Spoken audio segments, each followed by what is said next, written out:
Child, this is messy. What the hell is going on? Oh, child. Oh, well, hey, Ben. It's Jamie. That's me here. Welcome back. Okay. Welcome to the channel, everybody. Whew, listen, I was just over here minding my business just a little bit. And then, a few things about Diddy came across my desk. And I said, oh my God, what is going on? Another lawsuit? This is crazy. Okay. Now, I will say that I ain't really been paying too much attention to a lot of the lawsuits that Diddy has been getting. But when you say that a former member of Danny Kane, Miss Dawn Richard, I don't know if it's Richard or Richards, um, actually, shoot, let's see. I could check the court doc to see what yeah, it's giving Richard. Okay.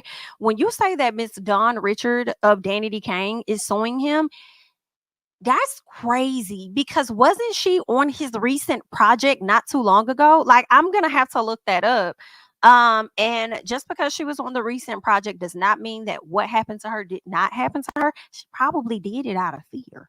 You know what I'm saying? But I do believe that she was recently on let me see, songs with Diddy. I feel like she was on some songs recently. Was it the Love album? I feel like she was on that project, okay? But anywho, girl, listen, it looks like she is indeed suing him. Now, y'all do know, and if you don't know, okay, you might want to get a piece of a clue. They're saying that Diddy had a $100 million lawsuit that ended up rolling over into a default judgment, which is crazy.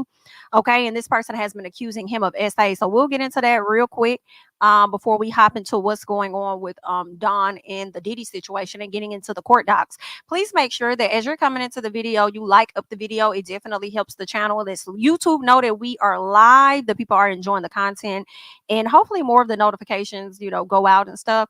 They be real finicky and funny, honey. So definitely help your girl out by just hitting that tap button, especially if I'm about to push you through and help you get through your little lunch period. Okay.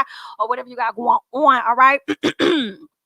Okay, so definitely help your girl out with that. But first of all, they're saying that Diddy was hit with $100 million default judgment in a SA case. They're saying that Diddy's lawyer calls accuser a SP. I'm not saying nothing about that. Now he done called a man an SP. They said Diddy just took a huge L in a lawsuit he blew off because a judge just slapped him with $100 million default judgment. The man's name is Derek Lee Cardello Smith, currently an inmate, claimed in his lawsuit Diddy DRUGGEDNSA'd him at a party in Detroit back in 1997. It's unclear if the statute of limitations has run out, but that wasn't addressed by the judge. Okay, the judge said, you're going to play with me and I'm going to make you pay. Period. All right. He goes on to say, according to the lawsuit, the two were drinking and smoking weed at the party and got naked with a bunch of women. Cardello Smith says he was performing OS on a woman when he felt a male hand on his left butt cheek. I cannot. He says it was Diddy's hand.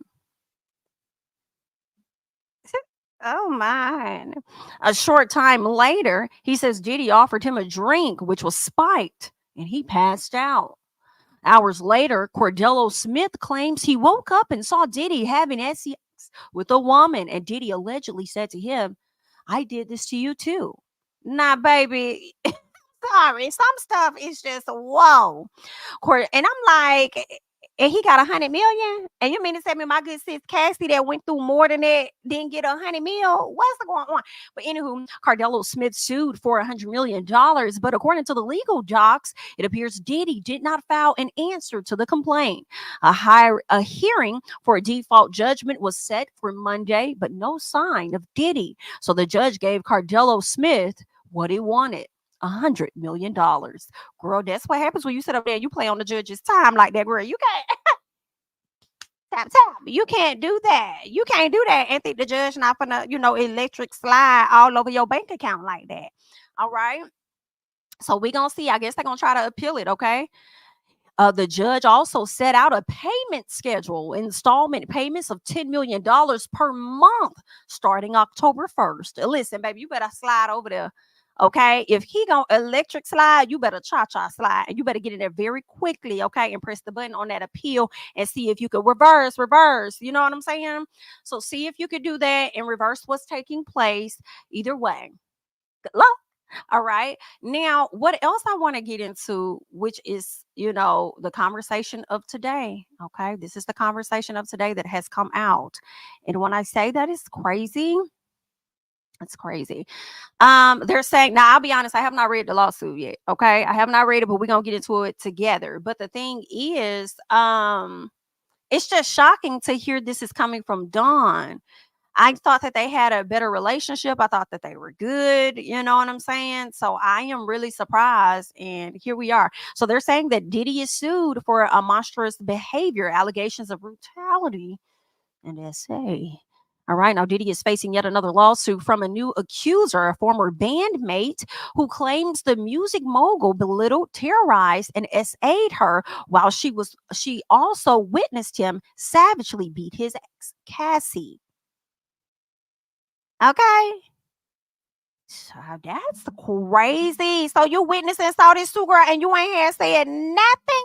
But listen, I'm not gonna fault you, girl. I don't know what was going on through your head, through your mind. You may have been terrified, scared. I don't know what PTSD or anything you had going on. So I am really not here to judge her, okay, in no capacity.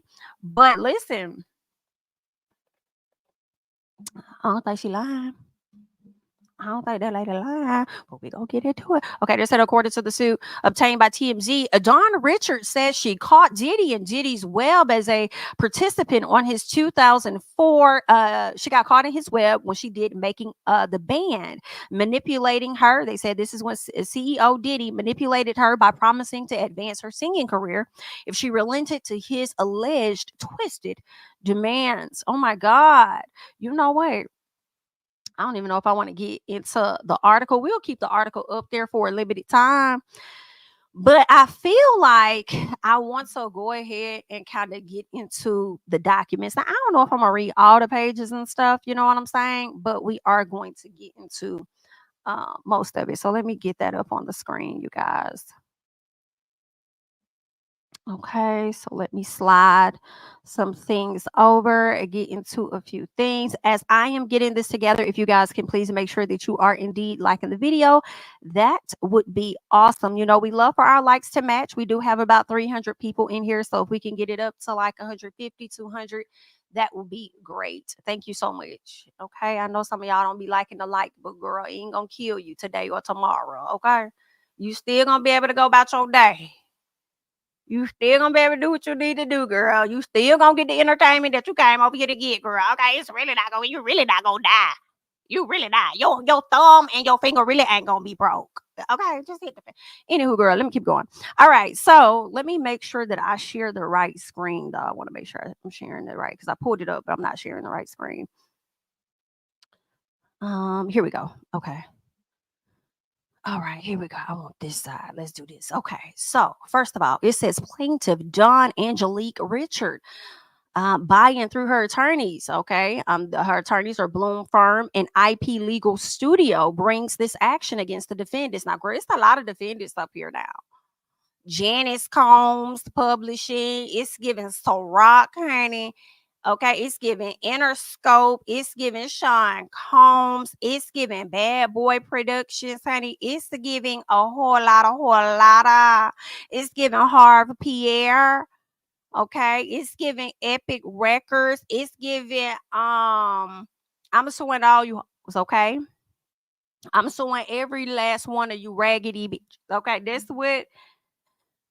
this is what the documents. Okay, so they're saying that Dawn, known professionally as Dawn Richard, is an American music singer. We know who she is. She gained widespread recognition as a member of the group Danity Kane. Okay, they're saying defendant Sean Combs, once celebrated hip hop mogul, popularly known by his stage name.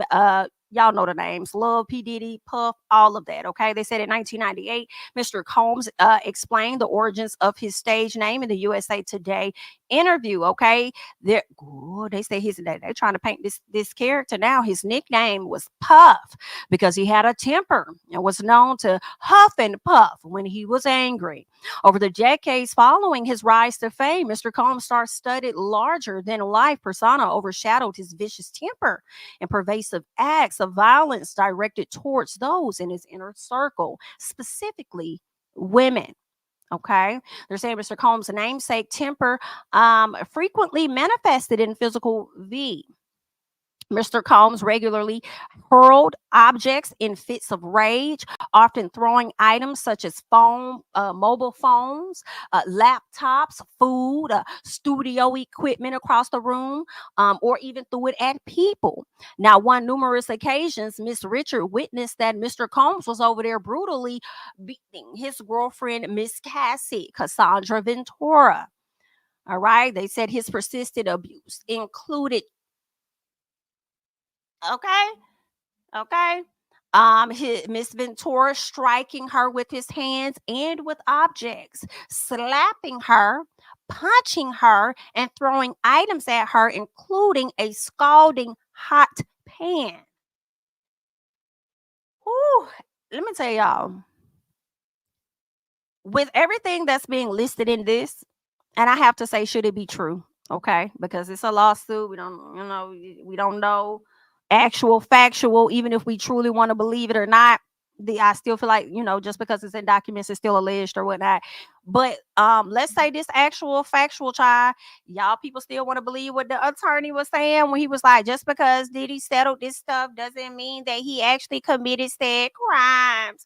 Sir, within 24 hours, Miss Girl got her check because it's giving witnesses. Okay. It's given she wasn't lying and had people to back it up. Now, they go on to say, on many occasions, Miss Richard tried to intervene, offering Miss Ventura support and encouragement to leave Mr. Combs. Each time Mr. Combs learned of her efforts to help Miss Ventura, he became enraged, threatening Miss Richard's life with statements such as, "You want to die today? I make us go missing and I end people. Would you like to be one?" Okay. Compounding Mr. Combs' violent acts and death threats, he flagrantly exploited Miss Richards' musical talent as a singer and a writer while withholding her rightful earnings, stealing her copyrighted works, and subjecting her to years of inhumane working conditions, which included groping, assault, and false imprisonment, among other violations. Okay. Now, this is just they saying now. I'm just giving y'all the update. I'm just telling y'all what it listen. Okay. Listen, Linda. Okay, let me see. Let me check something over here. Okay, cool. So let us go ahead. Let's get into more. All right. So they're saying for nearly a decade, Mr. Combs manipulated Miss Richard with mantras that submission to her. What? For nearly a decade, Mr. Combs manipulated Miss Richard with mantras that submission to his depraved demands was necessary for her career, not mantras, honey, for career advancement, instilling in her the belief that such abuse and exploitation were required for female artists to succeed in the music industry. It was not until Miss Ventura's bravery in coming forward that Miss Richard realized her own personal suffering was tied to the many years of abuse by Mr. Combs that had become normalized for her. Okay. That's terrible.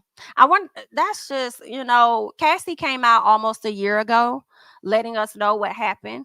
And then almost a year later, here we are with Dawn. I can imagine the battling that she had in her head going back and forth with whether or not she should do this or should she not do this. Child, here we are. They're saying, as more women courageously come forward, plaintiff has been empowered by this collective strength and now adds her voice to the growing chorus of victims bravely sharing their harrowing stories. Together, they seek justice and stand in solidarity as the latest victims of the Me Too movement in the music industry. All right. They go on to tell us more about the parties. All right. They say that Dunn is a resident of the state of California, and she was employed by all of these people that I pretty much mentioned earlier. Okay. Remote Productions, New Remote Productions, Bad Boy Entertainment in all different areas, Sean Combs. Um, so yeah, Combs Enterprises. All right. She was employed with them from 2005 to 2000 until 2012. Okay.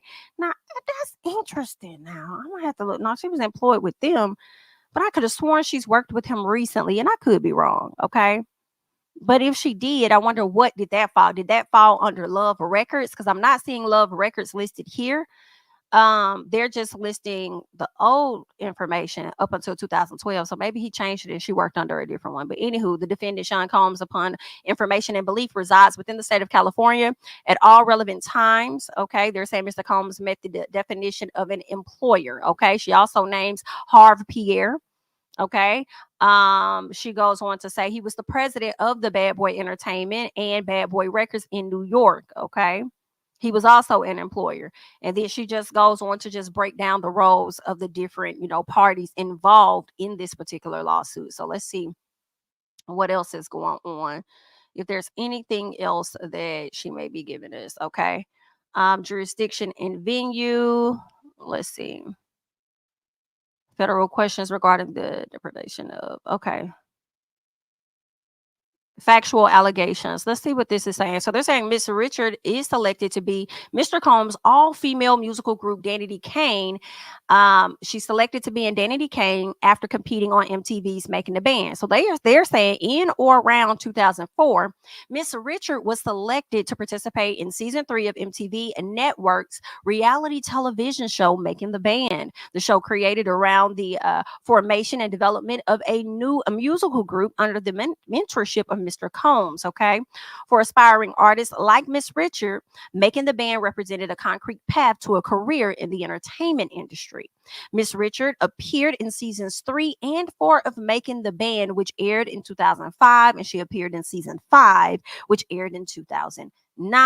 Okay, now out of thousands of contestants, Miss Richard, along with about 12 other women, were selected to participate in the Making the Band. 5 women, including her, were ultimately chosen to be in a group. Now, listen.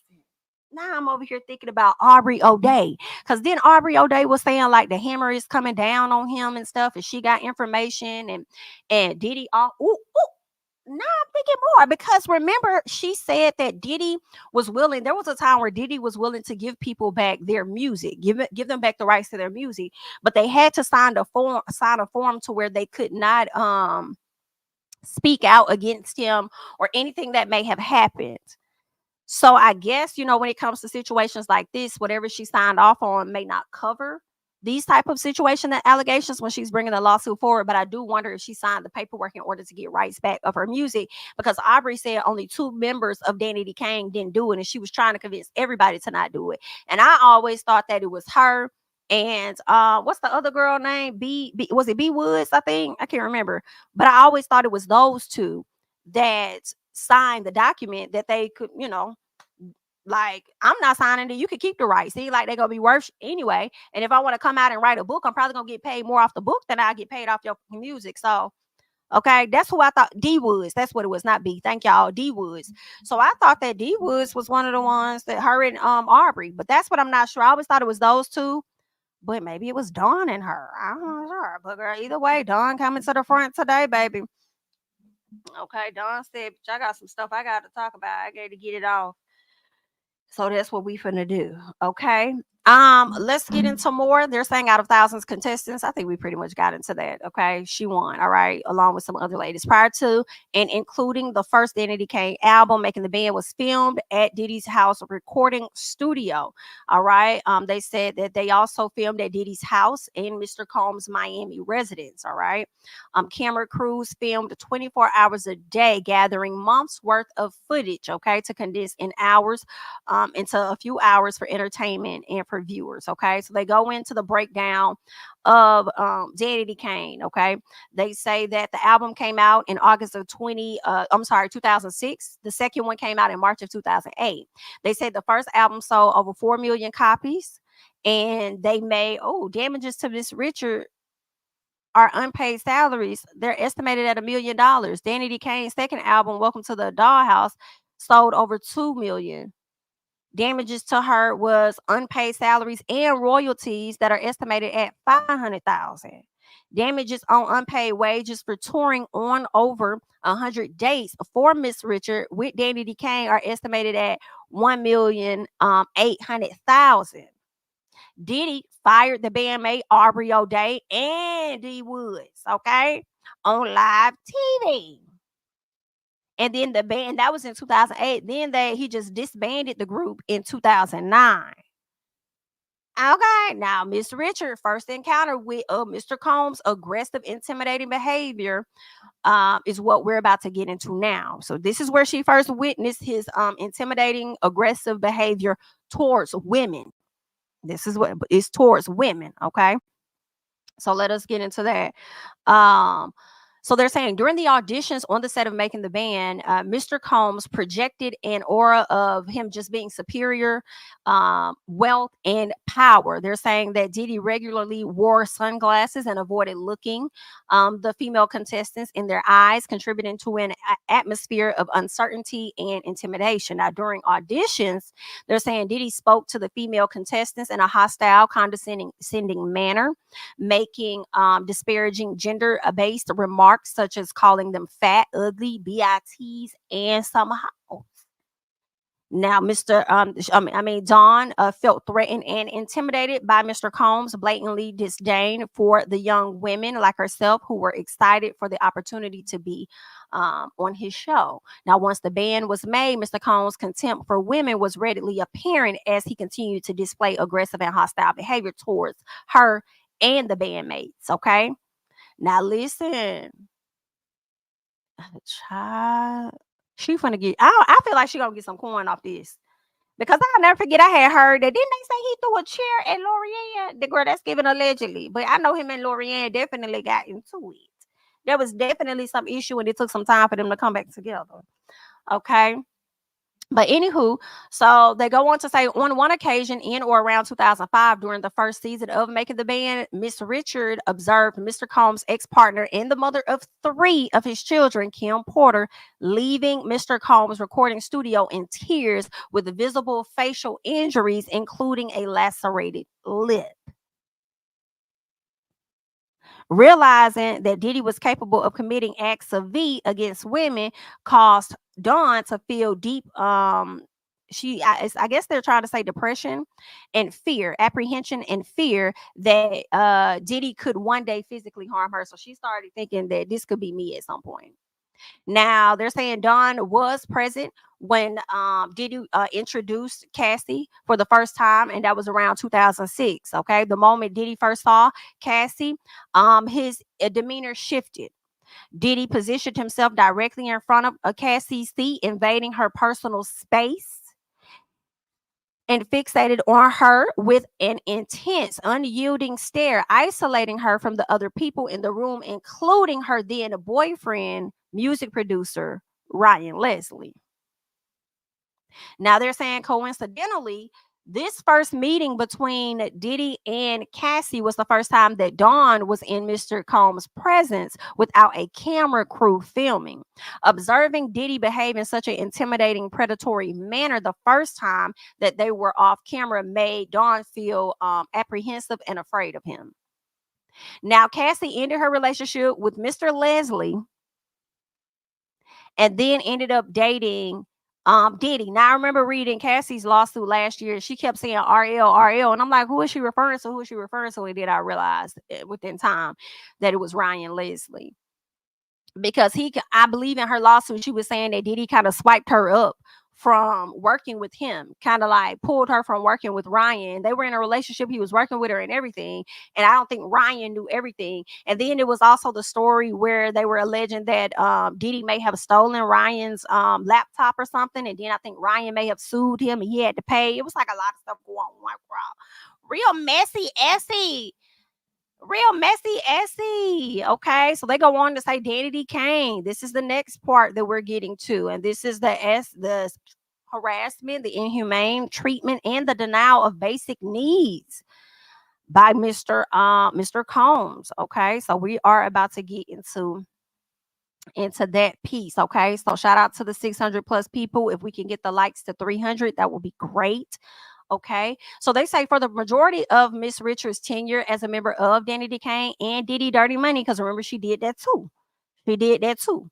After that, maybe she did it because she thought she was gonna get paid. If I ain't get paid off Danny Kane, maybe she had a little hope that if she does Dirty Money with him, maybe he'll pay her, or maybe she was in fear of him. I don't know. I don't know. But it is what it is. So Mr. Combs required her to remain at his various residences and studios in New York, Los Angeles, Florida, and New Jersey for activities such as recording, rehearsing, dressing, preparing costumes, and exercising. So now I got this other question. And I can't quite remember why Don Richard, and I think his name was Q from Day 26. Remember, they used to be clicked up, click type like this. I can't remember what happened with their breakup. I wonder if Diddy may have played a role. I'm not saying that he did. I'm just asking a question because I'm just wondering if he may or may not have in some capacity. Like, maybe it was like y'all can't have boyfriends or something like that. I don't know what could have happened, but just wondering, okay? Now, throughout the production of making the band 3 and 4, they're saying Diddy deprived her, this is Dawn, and her bandmates of basic needs such as adequate food and sleep. When Dawn or her Danny Kane bandmates requested meals or rest, Diddy refused and chastised them with derogatory comments like, "You BITs don't want this?" Or he'll say, "Y'all are not hungry enough. And I'm paying you BITs to work." These are the things that he would say. This demeaning behavior gradually undermined Dawn's confidence and contributed significantly to her growing feelings of insecurity and fear, okay, when it comes to Diddy. Child, this is a mess. This is a bit messy. Only reason why I'm saying that it's a bit messy, it's not because I do believe that what she's saying, but I already know there are going to be those people that's going to be like, "Well, why she continue to work with him?" And I'm like, "Girl, I couldn't tell you that." It is where it get a little messy. I think that she continued to work with him, possibly with the fear. Okay, maybe she was fearful. And I also think she probably thought that the situations would be different and she'll actually get paid off of the next opportunity, potentially. Okay. All right. And maybe she had a hard time. Maybe she fell on hard times and it was easier for her to stay in one of his houses. Okay. Instead of being outdoors. I don't know. Okay. All right. Let's see what else. So they're going on to saying upon information and belief, Mr. Combs would regularly be awake for prolonged periods of time because he was too high on drugs. During these periods, they're saying Diddy demanded continuous access to Dawn and her bandmates, often forcing them to record and rehearse for stretches of 36 to 48 hours without no motherfucking break.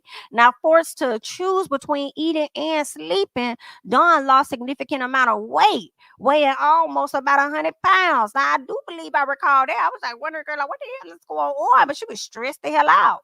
Okay, she stood at a height of 5'4". They're saying that Miss Richard became to normalize these extreme conditions and perceive them as a standard requirement as she participated in Danny Kane. It was like, I gotta do this in order to, have the fame, the success. I got this. This is what comes with the territory. And I can believe her thinking that because of how they were groomed when you watch the show Making the Band. Okay, they groomed them into this type of lifestyle just to even make the band. And now that you've made the band, it's going to be even crazier. You know what I'm saying? But anywho, so they're saying that Diddy regularly sent his associates to wake up Dawn and her bandmates in the overnight hours so he could watch them rehearse. Diddy had a lot of time. He had a lot of time on his hands. He had a lot of time.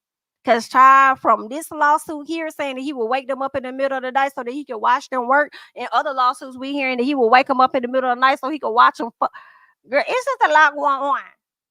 It's a lot going on. It's a lot going on. I guess after no longer having the band, Danny Kane, maybe that freed up the schedule for him to be around Cassie even more, and then to watch her do whatever. You know what I'm saying? Like, there's just too much going on in this day.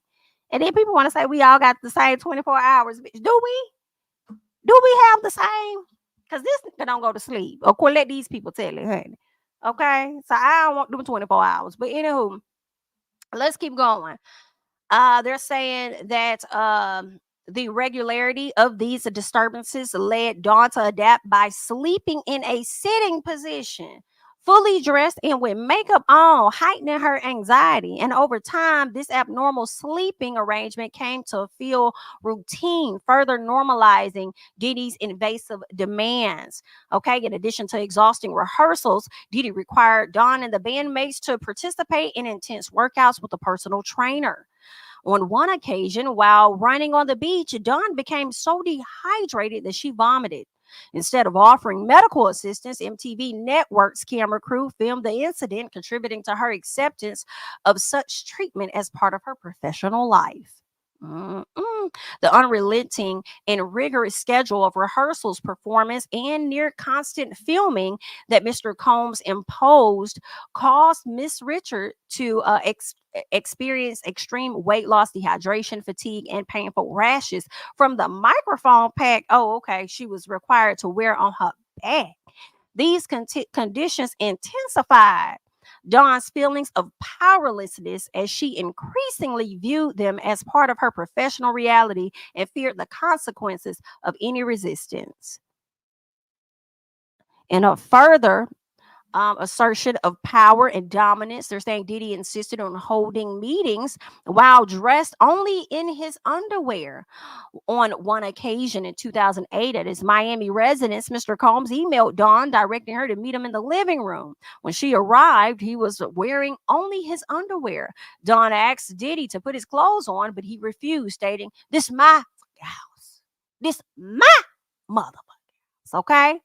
Mr. Combs then conducted a meeting lasting almost about an hour while dressed in his underwear, causing Dawn to feel violated and embarrassed, and again, amplifying her feelings for powerlessness.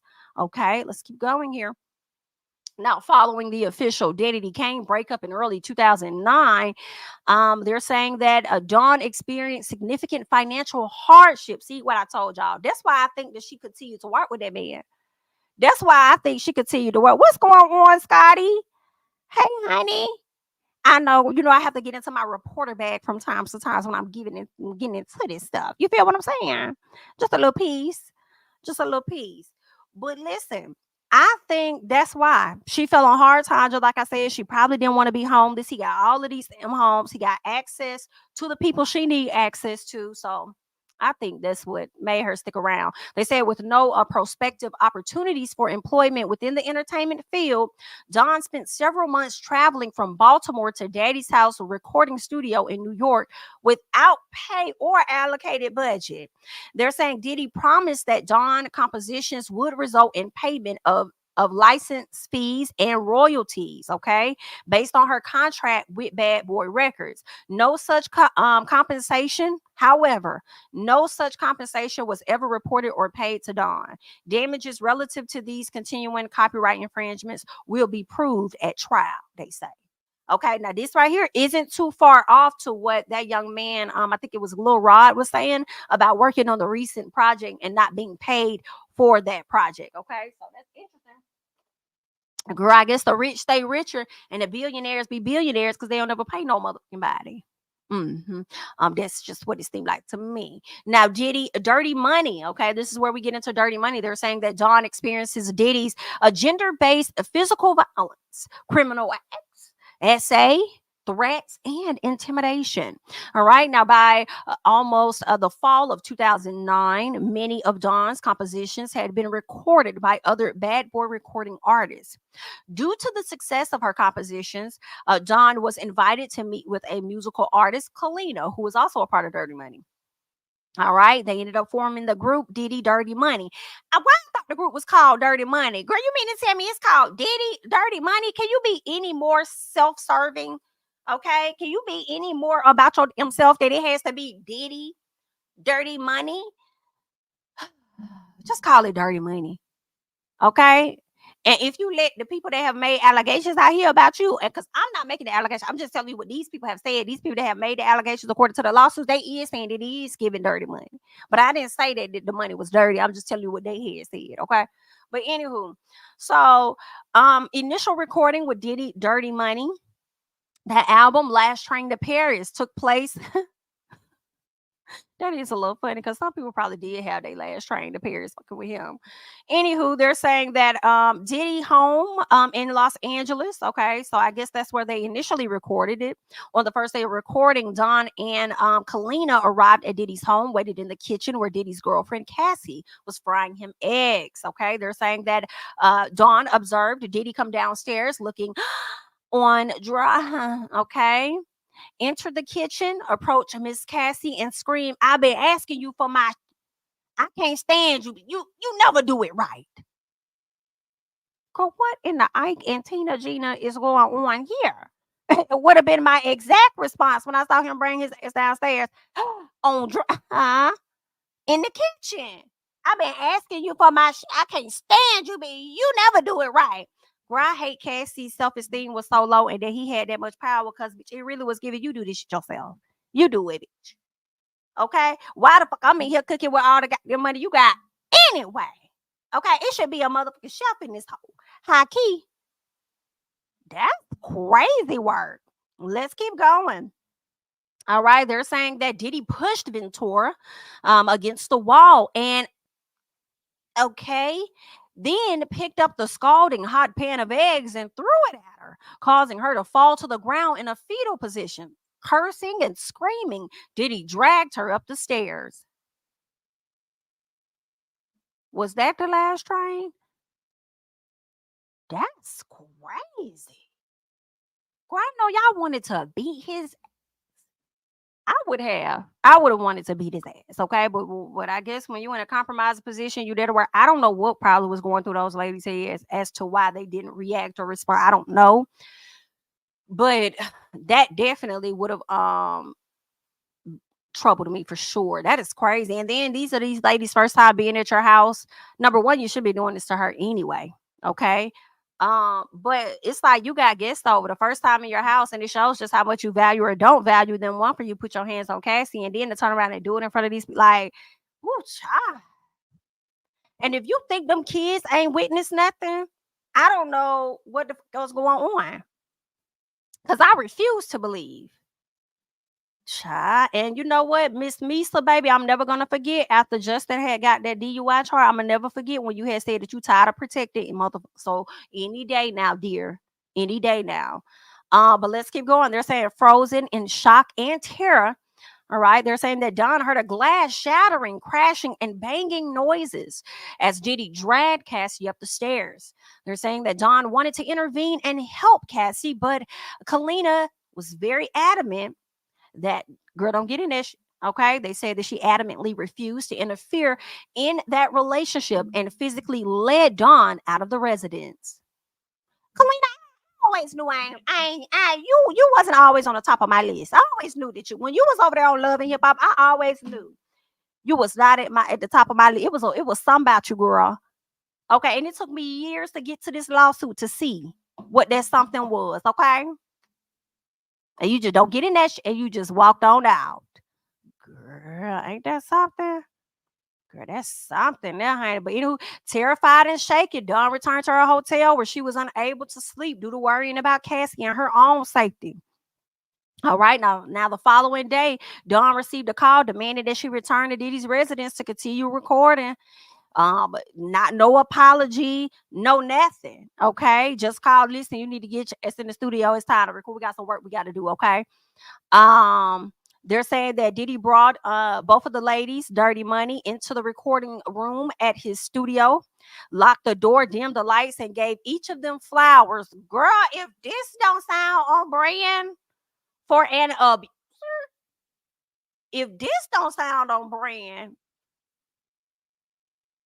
Mr. Combs went on at length stating this is normal. This is just a lover's argument where no one was hurt. This is what love is. BITCH and Kalina, you eating it up knowing that you was a married woman at the time. I could have sworn. Anywho, I'm giving you an opportunity. If you want to make it, you'll shut your mouth. And here's the reason they shut their mouth, okay? If you say anything, there will be consequences. Mr. Combs further warned that people end up missing. Okay, now how many motherfucking times you gonna say this?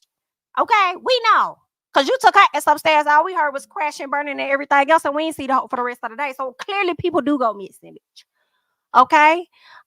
Goes up to say being threatened while locked for over 20 minutes in a small enclosed space with Diddy after observing Diddy violently assaulting Miss C. The day before, they're saying Don was terrified and genuinely believed that Diddy would follow through on his threats. Now, in or around November of 2009, after the Soul Train Awards in Atlanta, they're saying Mr. Combs flew Dawn and Kalina to his house in New York on his private jet for an after party. There were many well-known celebrities at this party, okay, and there were a lot of illegal drugs, okay, that were being openly consumed. Now, upon information and belief, they're saying that Diddy had arranged for dozens of young women and girls, some of whom appeared to be underage, to be transported to the party. The women arrived wearing little to no clothing and were given drugs. And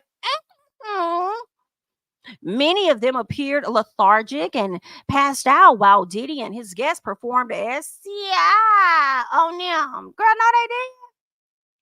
Dawn believed that her presence at the party was a test to see whether he could trust her. You probably right. You was probably right. You guessed it. Okay. What else? They're saying that Diddy repeatedly said things like, "This is a buffet. Enjoy yourself. This is what we do. This is how we party." Okay. Dawn felt shocked and horrified at the sight of Diddy and his guests violating, okay, these young women, and implored Diddy personal assistant Capricorn Clark to allow her to leave. Miss Clark insisted that Dawn wait 15 minutes for Miss Clark to make it make sense. That is to make Dawn exit. Okay, they said so that Mr. Combs would not notice that she had left. So she was trying to finesse and let her know what's going on, and did slide her out the door. Knowing that she was not free to leave and had to wait for Miss Clark, she helped her orchestrate her departure. They're saying that Dawn experienced feelings of panic and being trapped against her will. Now, I'm wondering if this Capricorn Clark was mentioned in this Lil Rod situation, because I feel like Lil Rod may have mentioned something like this. Now, the attorneys and things that Dawn has working on her case, I do not believe they are the same as Lil Rod.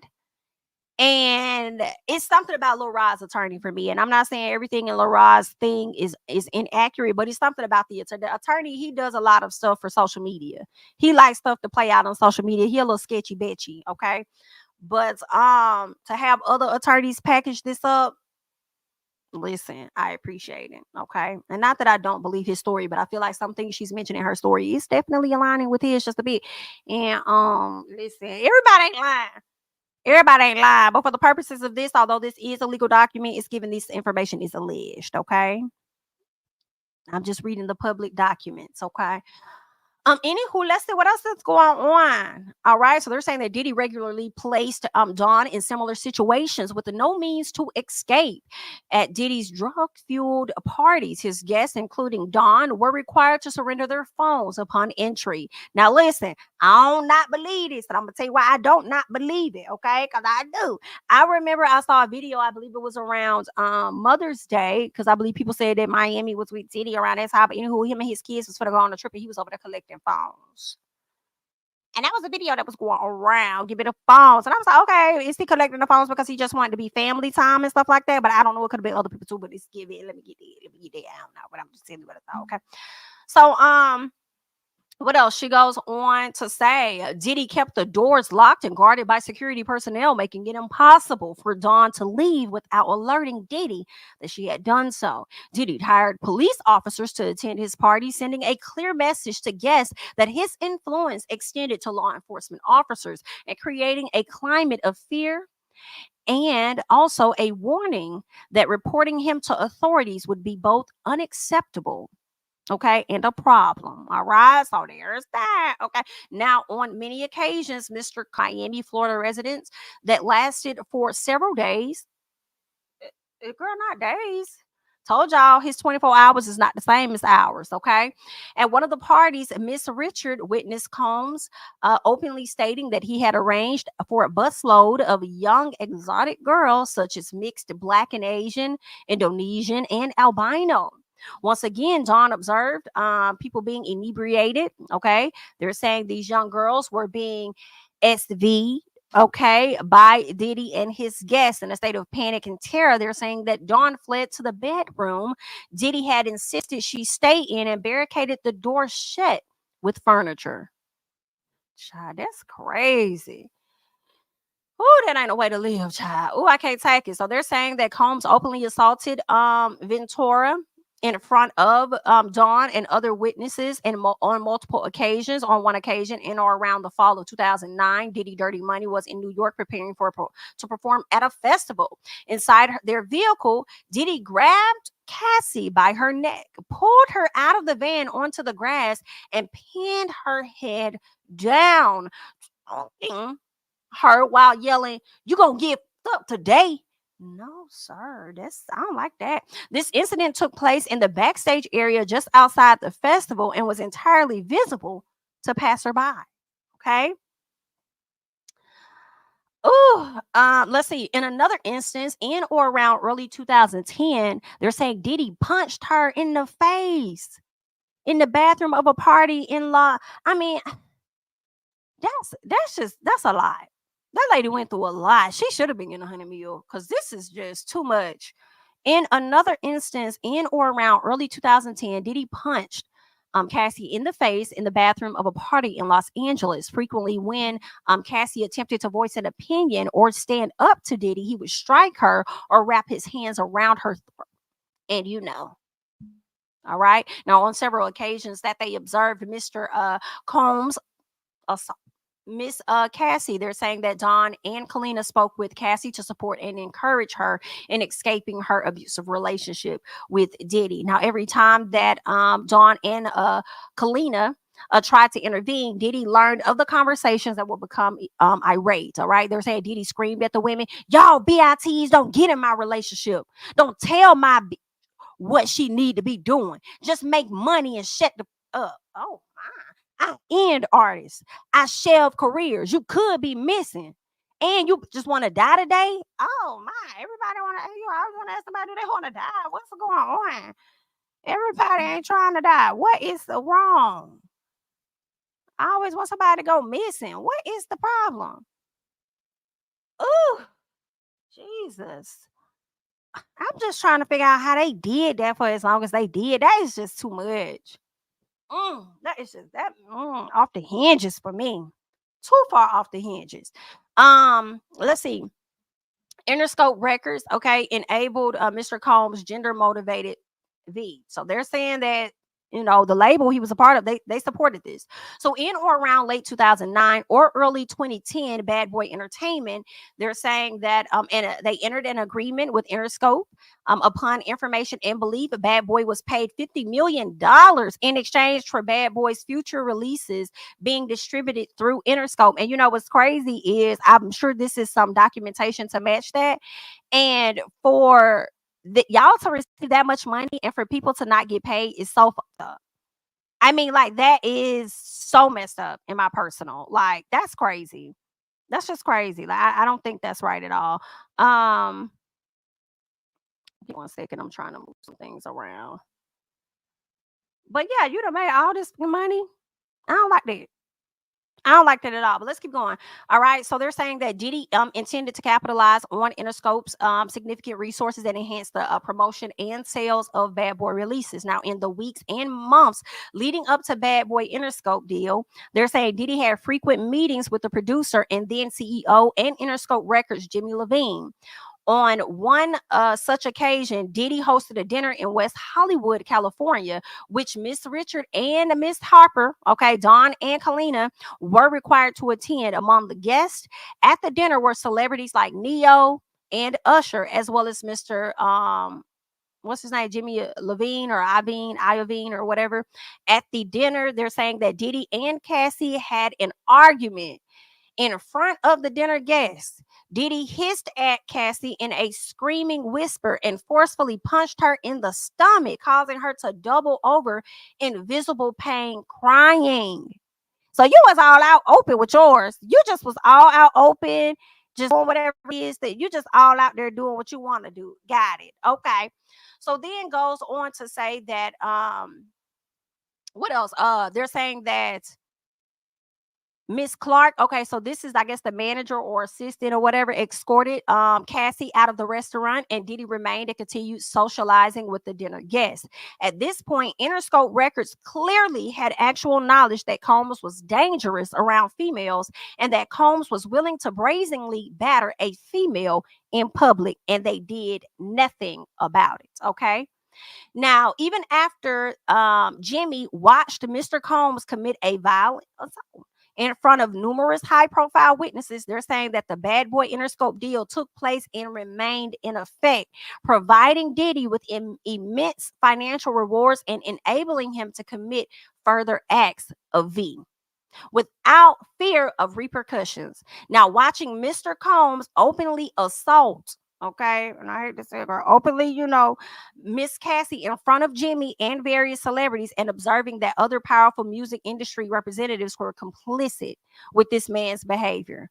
Okay, and that amplified the fear that was within Miss Dawn that one day he could harm her and that his actions would be accepted and normalized by everybody around him, because he kept repeating, people go missing, I'll harm you, I'll do this to you, I'll do that to you, or whatever. And seeing that how he could get away with it in front of a crowd of people at a dinner table and at a festival, bitch, then what the hell?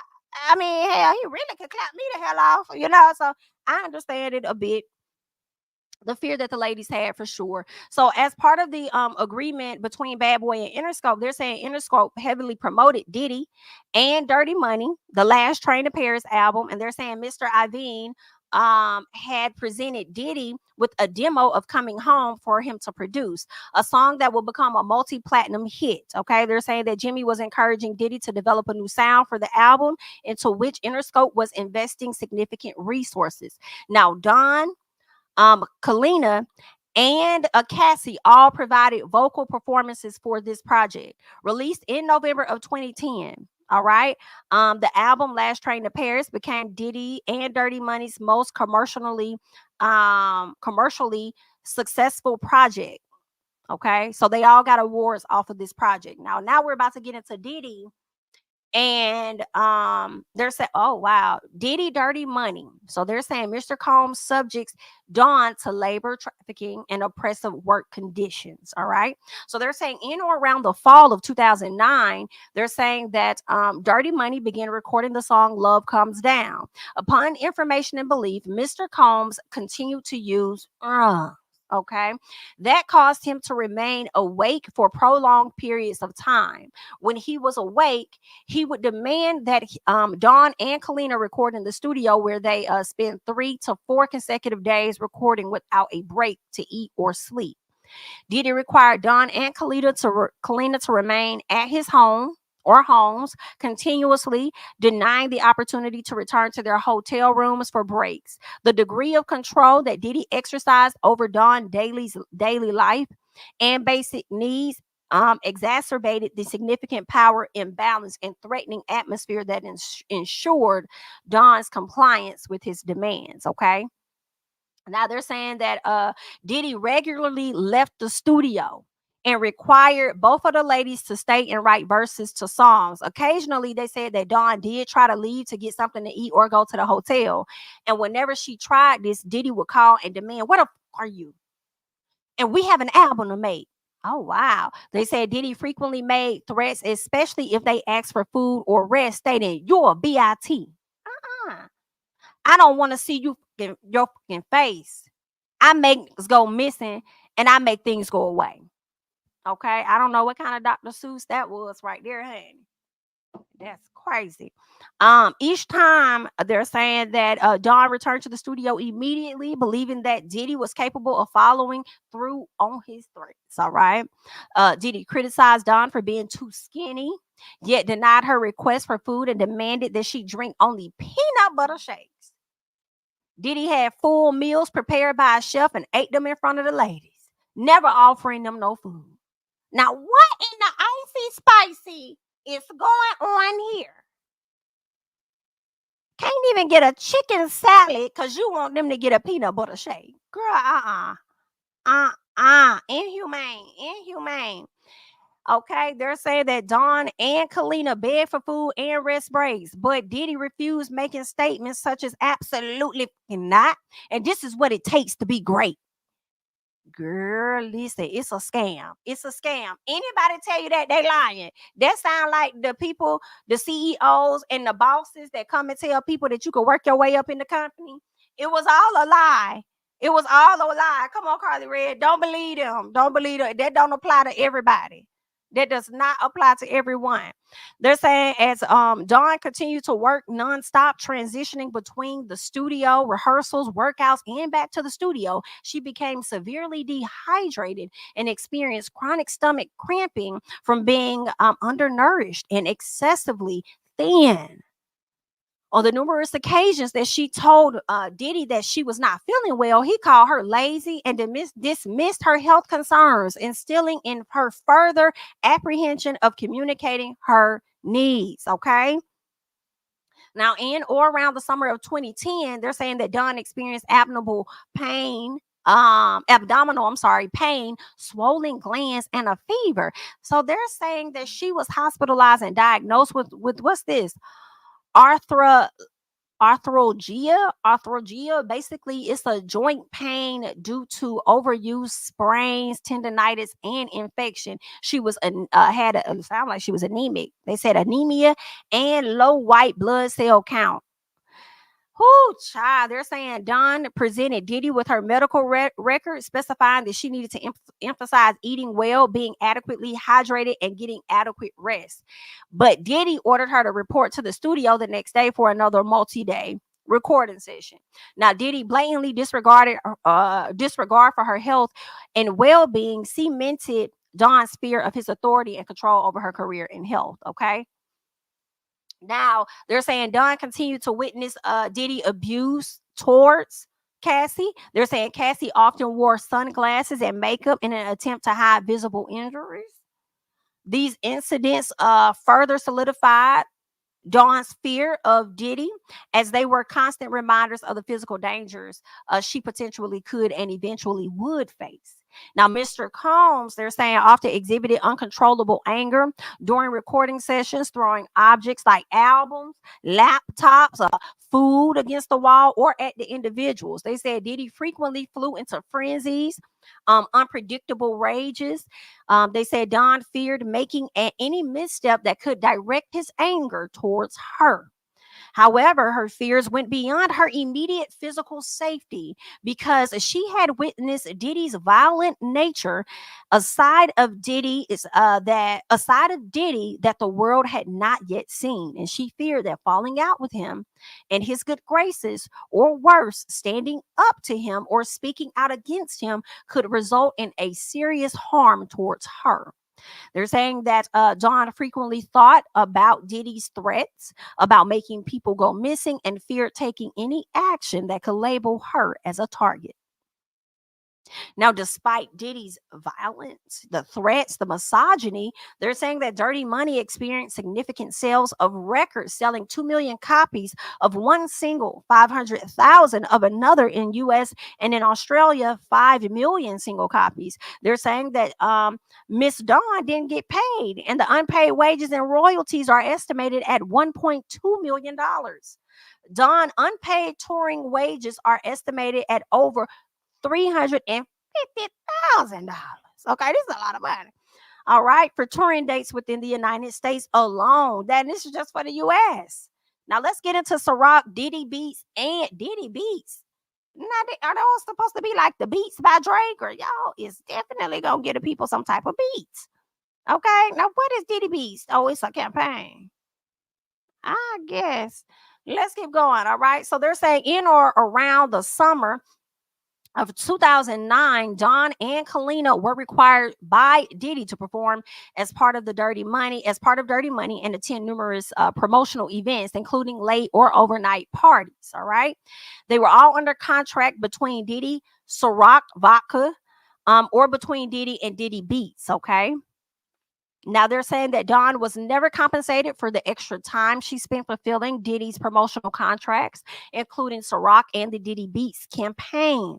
They're saying that Diddy was paid about $250,000 per Ciroc appearance. They're saying Diddy did not compensate neither one of the ladies for their appearances, other than just $5,000 each on a handful of occasions.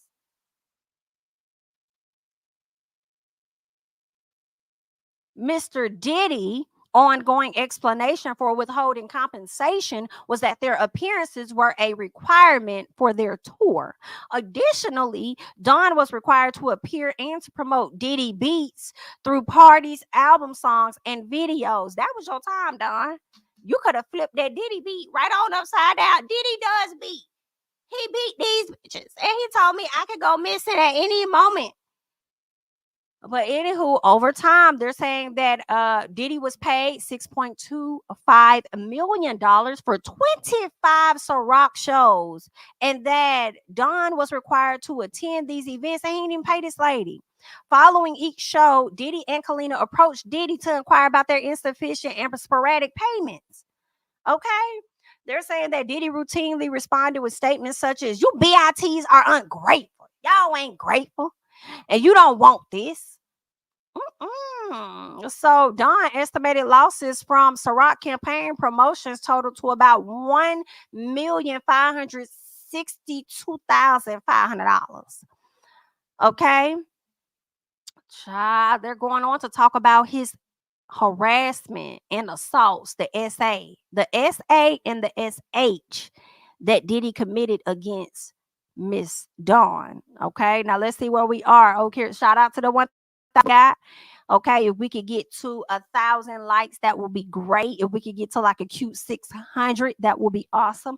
Continue to like up the video as we're about to get into more details here. This is sad, actually. She endured a lot. Damn. Right along with Cassie. Like I can imagine her mind. Okay. But I don't know why I feel like Kalina wasn't too bothered. Kalina, don't be trying to slide over here and put your lawsuit out here now. But anyway, girl, do what you want to do. So let's get into it. So they're saying between about 2009 and 2011, throughout Diddy Dirty Money's recording process, rehearsals, and performances, they're saying Diddy repeatedly ordered Dawn to strip down to her underwear. Now, y'all know she said when she was living in, I think, the house in Miami or one of them houses, he had her come downstairs when he was in the underwear, and she told him to put the clothes on, and he was like, "Nah, I ain't finna do that." Had a full conversation for almost an hour, undressed completely. Well, now, according to her, between 2009, 2011, he wanted her to come about her clothes. All right. He frequently referred to her as a bitch or a whore, and made demeaning remarks about her body, alternatively calling her fat, lazy, ugly, and skinny, particularly in front of his friends, producers, and bodyguards. Now they're saying Diddy frequently held meetings with Don wearing only his underwear, despite Don protests and repeated requests for him to put on clothing. In response, Diddy called her a bit and a whore, and reminded her that she should be grateful for the opportunity to be there. Okay. Often, while they were recording in the studio, they said Diddy would hold parties where you would invite young men and women who were often saintly dressed and appeared undressed. No, I'm sorry, and appeared underage to use drugs and engage in NGX acts. Now they're saying Don observed Diddy and his colleagues kissing, groping, and inappropriately touching the young women. Upon information and belief, the participants often left the immediate area to have ooh, ooh, and returned shortly thereafter. I'm just telling you what she's saying now. Okay. Now, on numerous occasions between 2009 and 2011, under the guise of preparing for performances, they're saying that Diddy would intrude into Dawn's changing room at Diddy's house unannounced while she was over there undressed. Even though a female stylist was present and assisting Dawn with her wardrobe, Diddy would grope her body, including her bare buttocks and her chest area near her breast. Okay, with no legitimate purpose and without her consent. They said Diddy caressed her butt cheeks, her buttocks, okay, to show the stylist where he wanted her high waist pants positioned, and attempted to touch her breast, claiming to show the stylist where he wanted her bra straps to go. Mm-mm. Now, when Diddy would enter the changing room, Dawn would cover up her chest with her hands to prevent him from seeing or touching her breast. Now, when Diddy would touch her body, she would attempt to swat his hands away and say, "Don't touch me." Diddy frequently smacked her bare buttocks and often commented on her body, noting that although she was too skinny, she had it. Now, ignoring her visible and communicated discomfort, Diddy persisted and continued to intrude when Dawn was in the dressing room, continued to touch her buttocks and breast area under the guise of showing the stylist what to do, and continued to smack her buttocks without her consent. Now, in or around October of 2010, they was over there in Scotland performing, and they said Diddy engaged in overt sexual advances towards Dawn on numerous occasions while she exited the dressing room fully styled. Okay, they said Diddy looked at her approvingly and smacked her butt while making comments such as, "You looking good. Okay, Dawn. Okay, and I see what that is," in a flirtatious way. They're telling what they said now. Each time Dawn moved away and asked him not to touch her, Diddy disregarded her protests. Now, on their last night in Glasgow, they're saying that Dawn witnessed Diddy and several other men gang banging Diddy's female assistant by the pool. Dawn immediately left and went to her hotel room. Girl, what assistant is you talking about? Girl, what female assistant? Because I know you ain't talking about who is Capricorn Clark. I mean, you only mentioned one person up in here, but girl, now I'm over here. I gotta go look at this up. Now, who is this person? Now, I don't know if it was her or not. I don't know if it was her or not. That's some girl. The rabbit hole goes deep. This is too much. This is too much. Let's keep going though. I wasn't expecting that.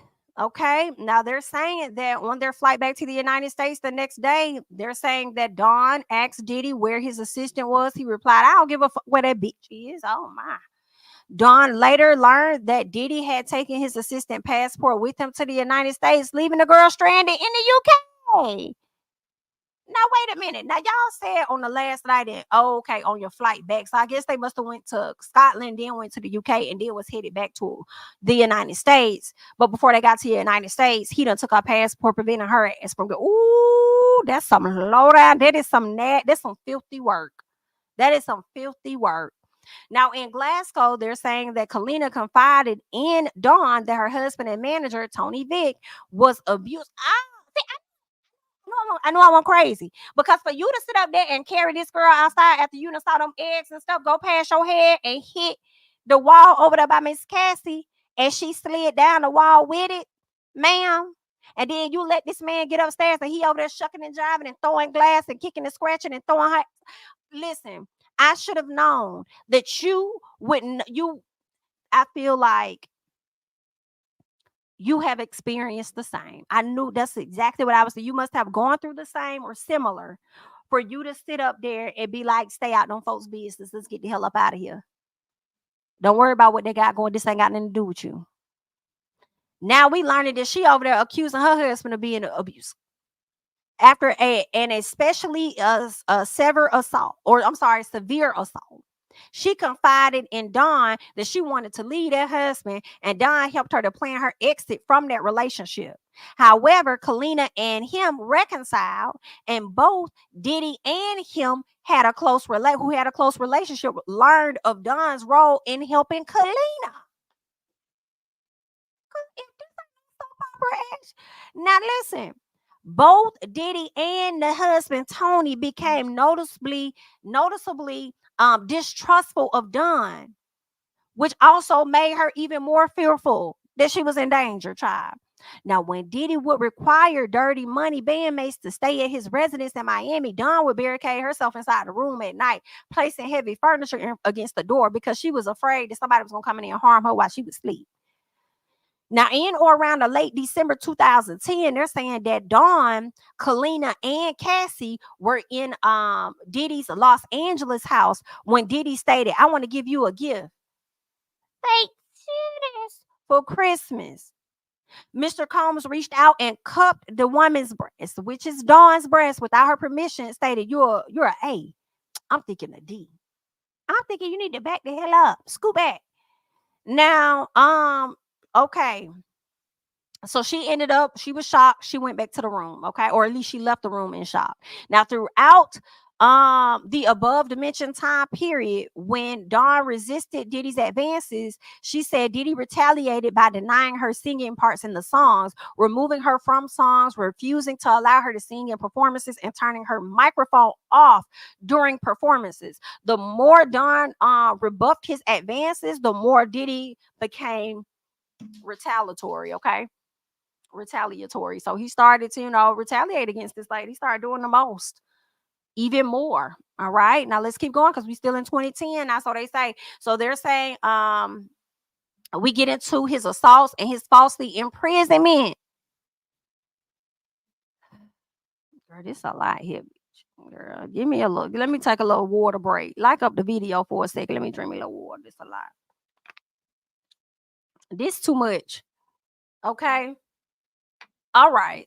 So they're getting ready to do SNL. Okay. They're getting ready to do SNL. All right. Now, as usual, rehearsal lasted for days without the opportunity to eat and rest. So we still at this moment. And the rehearsal schedule was pretty unpredictable. After waiting all day for Diddy to call or for them to send a car, Don received a phone call from Diddy demanding, "Where the f you just at? You just don't want this. Y'all don't deserve to have someone pick you up. Get a cab." Girl, this don't sound like people taking a walk to, where was it, Brooklyn? Where did they walk for a cheesecake? This sound on brand. Okay, so Dawn and Kalina immediately took a taxi, all right, anxious because Diddy sounded enraged. Upon their arrival at the studios, they're saying that Diddy and Harv were waiting for them in the lobby. Diddy screamed obscenities at them. Where you bitches? You bitches don't want to win. You don't want this. I'm so tired of y'all. Girl, everybody the problem but you. That's crazy. All right, so they're saying Don noticed that people in the lobby were reacting to Diddy's tirade, embarrassed. Don asked Diddy to stop swearing and calling them BITs in front of everybody. Diddy's facial expression shifted as he stepped towards her, raised his arm, and swung his fist towards her face. Believing that Diddy was going to hit her, she braced for the impact. Before Diddy could strike her, the bodyguard grabbed her, escorted her out of the studio, and forced her into the Bad Boy Records Bentley that was parked outside. Kalina ran after Dawn, and Diddy's bodyguard closed and locked the Bentley doors with both of the women inside. Now, inside the vehicle, they're saying that Dawn realized that there were no interior door handles and that they were locked inside with no way to escape. Girl, that's kidnapping. And maybe not if they ran in there, but still, like, girl, they ain't got no way to get out. Did you lock doors? Like, what's going on? So, Dawn relayed to her father what happened and that she needed help and feared that she would go missing. Moments later, Diddy's bodyguard removed only Kalina from the Bentley, leaving Dawn locked in the car alone for another 2 hours or more. Dawn screamed as loudly as she could, but nobody would respond. It was late in the evening, in the winter time. The windows were heavily tinted, and the interior of the car was dark except for faint interior lights. So they're saying that Dawn belongings and winter coat were in the studio while the ignition was off, and there was no heat. With Dawn prior threats and violence running through her mind, Dawn felt sheer panic, terror, and feelings of claustrophobia, okay, at being locked in a small, dark, enclosed space with no way to communicate or call for help. She began to feel cold and fear for her life, not knowing when or if she would be released.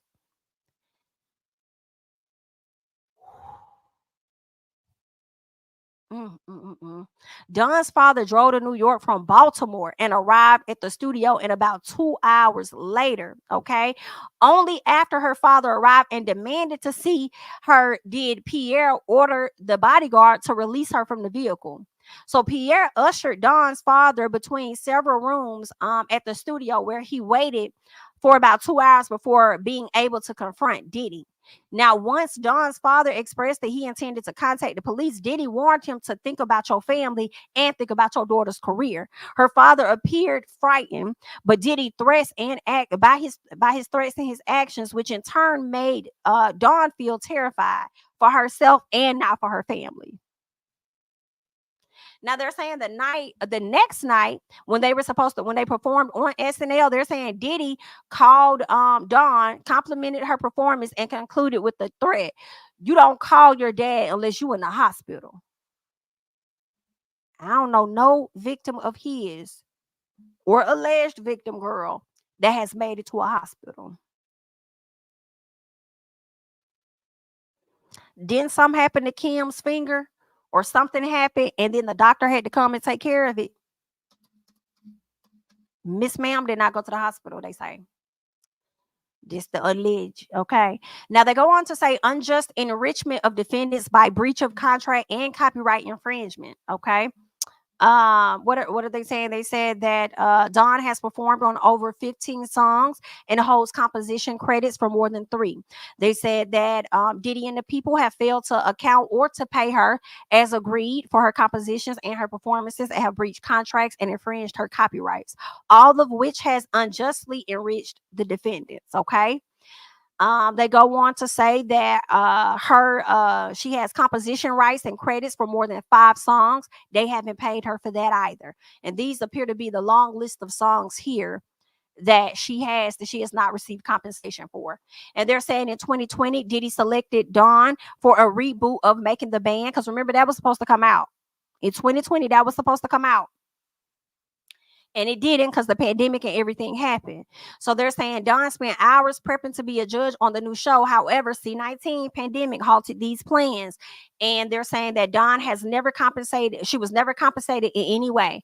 On or about July 1st of 2021, Diddy and Bad Boy Records directed Janice Combs Publishing to assign its administration rights of Richard's songs to who? Who did they assign it to?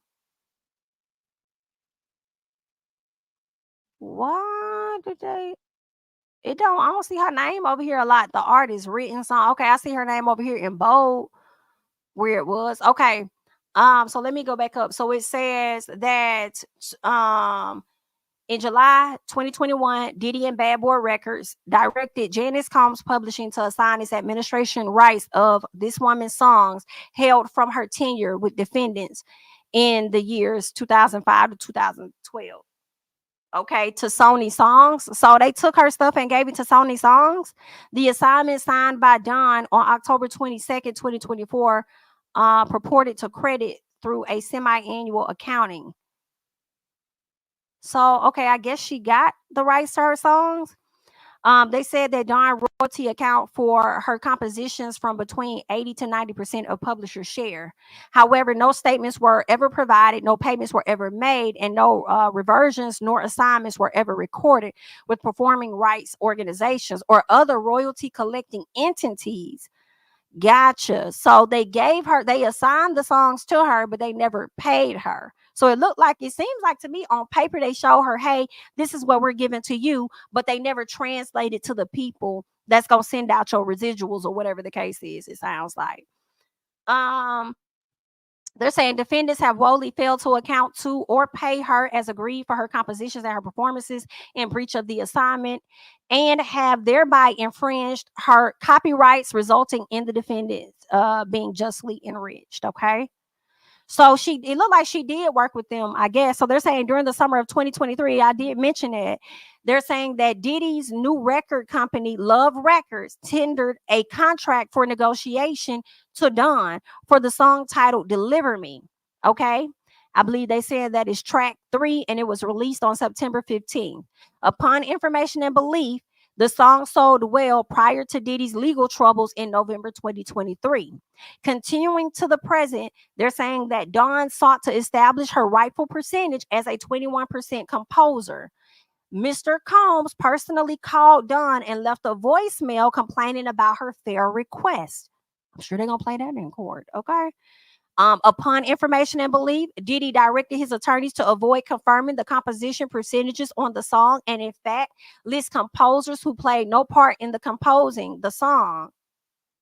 As a result, the contract was never signed by either Dawn or Love Records. Nevertheless, Dawn obtained a copyright registration certificate on a timely basis.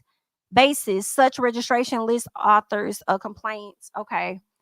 Claimants as agreed when the song was created in 2009. What got me stuck on is the fact that they said that Diddy directed his attorneys to avoid. No, that's not the part. In fact, it lists composers who played no part in composing the song. I believe that.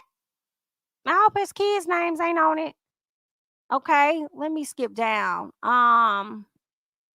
Damages, okay, as a result of acts conduct complained of herein. They're saying that Don has suffered and will continue to suffer the loss of income, wages, benefits, royalties, promotional fees, touring fees, and other compensation. Don has also suffered, among other things, future losses, emotional pain, suffering, inconvenience, loss of enjoyment of life, post-traumatic stress disorder, anxiety disorder, insomnia, panic attacks, and other losses, entitled her to an award of these damages. Okay, they're saying injunctive and declaratory relief, attorney fees, and costs. Get that lady her money. Just get that lady her money. I'm not going to get into all of this. It seems like this is just reiterating what we already pretty much went through. All of the actions in which she is suing him for, and it appears to be a lot of money. Get this lady her money. Okay, she has gone through a lot. That is crazy work. I believe her. Y'all gotta let me know y'all thoughts about that. I believe everything that Don put in this thing, child. I'm over here trying to see if there's any other statements or anything that may have come out from Don, because that's crazy. Or if anybody has reacted to this news as of yet. I'm surprised Aubrey O'Day hasn't said anything, but I feel like give her time, she might. But I don't even know if she will say anything. I don't know if her and Dawn is cool and she wants to say something. She might be like, I told you, bitch. Ain't no telling. I don't know. Okay. But girl, it is up. It is up. It is up. Child, he's done. Let's see. Child, I don't even know how much she's suing for, to be honest. Let me go back and see if there's a hard number on TMZ. Let us see if they got like a hard number over here. Let's see. Actually, let me do this.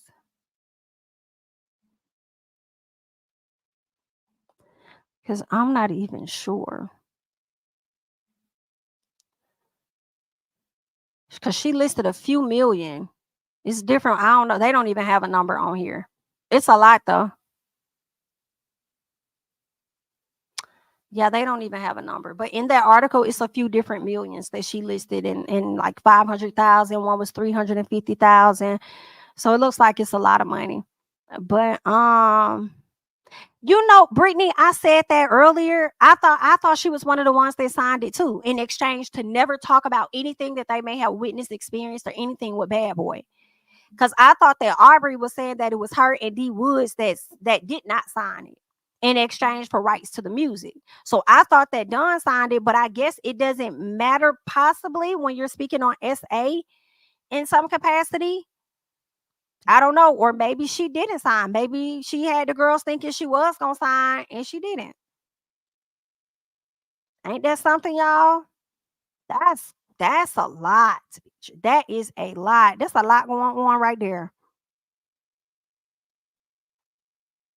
That's what I thought. That's what I was wondering because I did hear that, right? So I wasn't sure, but she's also suing for not being paid as an employee. And I don't know if he was. I don't know. I don't know what all the NDA covers, but here we are. So we're gonna learn more information at a later time. But once I learned of this story and I ended up getting the information, I definitely wanted to come to you guys and share this article and things with y'all. But y'all go ahead and let me know your thoughts about it down in the comments. You guys can continue the conversation. This is definitely crazy. I am Jami, that's me. Continue to like up the video, share the video, follow me on Instagram and on Twitter. You're welcome to subscribe to the channel. When you subscribe, please make sure you have your notification bells on. And yeah, I will catch you guys in the next one, honey. Bye-bye. King of my city and cul-de-sac. Coming out swinging like soldier rag. Leading my people like quarterback. Boy, I study this shit, I'm an almanac. Had to get up and grind. Knowledge is booming, I'm here to apply. Came with the chip and the dip and just single the mile. We finna do more than survive. I need my check. Spinning the block for the Gouda. We hitting the jeweler, the flood out the net. We don't do beef on computers, I'm straight out the sewer. We come when you rest. Niggas be looking perplexed, so keeping my foot on their neck. No map, I trust my gut for the quest. With drama, I'm fully abreast. I was ready for years and they doubted me. All of a sudden they tell me they proud of me. I've been dropping these haters like calories. Cross them out, I came back with some boundaries. Stand for my honor.